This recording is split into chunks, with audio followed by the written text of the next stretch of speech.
I wanted to do kind of an update on my training for the Marmotte Alpes, which is only about a month away. Some people have asked me, first of all, how do I train for riding in mountains like that, being in a flatter area like Florida? So the answer to that question, I mean, that's a good question. And I don't know if you're ever going to be fully prepared for climbing 16,000 feet in one day. But what I do is intervals, and really it's about time and effort. So when you're going up a big mountain, it's about the time you're going up and the effort. So that's how you train. And I've done it before. Like, you know, I've done the ORAM several times, which I'm doing again this year, by the way. And I'm also, I've done the 6-gap century. I've done other centuries in the mountains, and it's worked pretty well. So, you know, you do tempo efforts on your long rides. You do hard intervals to get your VO2 max up. So really, if you do that, the only thing that you're not fully prepared for is the altitude. So I think the Marmotte Alps, the highest you get is maybe 8,500 feet, which is still pretty high. So that's, you know, here's the thing that I found with doing long events like that is to not redline it. If you redline it, an event like that, when I say redline, I'm talking 170 beats per minute heart rate or higher. If I redline it, I really suffer an hour or two later. So I'm really just going to try to ride steady. There's a competitive side to me that really wants to push it hard and do absolutely the best I can. But I've got to be realistic. This is not the typical event that I train for. I'm more of the short distance type racer, you know, mountain bike races, cyclocross races. And so I've got to just really be disciplined and hold myself back and not try to jump on a wheel that I know I could hang on, but might make me go into the red zone. So that's kind of my philosophy. What am I apprehensive about for this trip? Honestly, it's the jet lag. So they're 6 hours ahead. That means when I start the event, which I'm assuming is probably going to start around 7 a.m., that's 1 a.m. my time. I'm a very regimented person. I go to bed about the same time every day. I get up at the same time. I don't use an alarm clock. My body tells me when to wake up. It's usually between 6 and 6:20. And I don't drink coffee. I don't do caffeine, so I can't like wake myself up. Well, I can. I can drink coffee when I'm over there, but you know, it's going to sleep.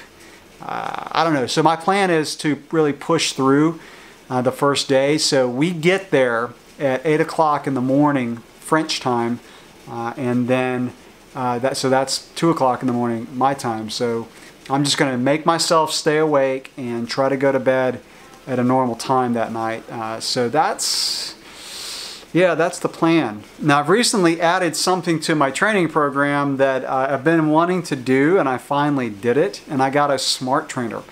Now, I've had stationary trainers in the past, but they've just been regular, you know, I've used like the Troy Jacobson Spinnerville videos or Chris Carmichael or whatever. But the smart trainer, I'll talk about in a minute, but it's pretty fun. And the reason I did it is because we have so much rain in the summertime here. In fact, I'm looking out the window right now and it just started pouring down rain. It's so hard to plan a workout in the afternoon, and it gets really frustrating when you can't train and you have an event coming up. And so you know, my old trainer I had to sell a year or two ago because I couldn't fit my bikes on it anymore. With the new 142 and 148 through axles, it wouldn't work. But with the new smart trainers, you can fit all axle sizes. It's pretty cool, but I'll show my setup here in a second. But yeah, I was just, you know, 2 weeks ago when I bought it, we were getting it rained all day, every day. There was just this tropical system. And so, you know, we might get into patterns in the summer where it's dry, then it just starts raining and you just can't plan for anything in the afternoon. So I've added that to my program. Zwift, I just used Zwift for the first time a week ago, and I actually really liked it. I know a lot of people talk about Zwift. It's, you know, I use it on my iPad. So let me show my smart trainer and my setup that I have. So I got this Cyclops hammer, and I thought about the Wahoo kicker, but this one's rated pretty good, and you know, so far so good. It does not come with a cassette. I had this cassette laying around. And so the cool thing about it is you just take a rear wheel off the bike and put it on. So the bike that I've been using is the Look Optimum 765 road bike, and works great on here. So you know, that bike is a 142 rear axle, so you've got the adapters. And so like I said, all wheel sizes. I did get this Cyclops mat. You can use a yoga mat, but this one is made by Cyclops, so I had my bike shop order me the mat. It's really, really wide. It's a lot wider than a yoga mat, which is nice because you don't want to get stuff on the carpet. I did get a heart rate monitor, so I got the Wahoo ticker because my Garmin heart rate monitor is Ant Plus, and since I'm using an iPad, I had to get a Bluetooth heart rate monitor, and the Wahoo ticker was a good one that I got on Amazon. I didn't know this thing came with a wheel block, so I ordered a wheel block. And I actually like this wheel block that I ordered better than the one that comes with it. The one that comes with it is kind of goes underneath the trainer, so when you fold the legs in, it holds it in there. And so I also, of course, got a fan, so I got this on Amazon too. You have to have a fan. And then finally, I got a long cable for my iPad because you will drain your battery. I did an 1 hour and 20-minute ride, which, by the way, was the longest ride I've ever done on an indoor trainer, and it went by pretty quick. It was a race. And so I used probably 40% of the battery of my iPad. But the cool thing is the iPad works great. The app, the Zwift app, you don't have to hook up cords to a computer. Everything's completely wireless. So I have a music stand right here. So that's I've had this thing for years. I just set that thing up in front of the bike, put the iPad on it. Like I said, no cords unless I plug in the iPad, of course. But yeah, everything's wireless. So I'll talk more about Zwift and the trainer and all that later on. I just wanted to kind of show that and say that I'm using it to get ready for the Marmotte Alpes. So I have only 2 more long rides, I think, before the event. I'm trying not to do them back-to-back weekends. Today I had to cut it short a little bit. I had some bike issues with the new bike. It was making some noises.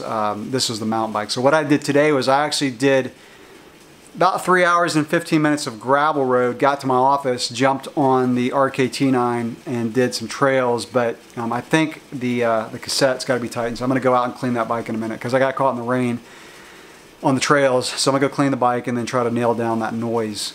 So I cut the ride short. So I had about 4 hours and 40 minutes, 73 miles, which part of that was trail. So, you know, I'll do, try to get in a gravel century, and then maybe one more 105 mile ride before the event, and then it's happening. So yeah, that's just a little update on training for the Marmotte Alpes. Again, thank you to Look Cycles for making this a possibility. I'm just really blown away and really grateful at it. So yeah, keep an eye on the channel because I'm going to be posting video from Europe. Like I said in my other video, I've never been to Europe, so it's going to be cool. So anyway, thanks for watching.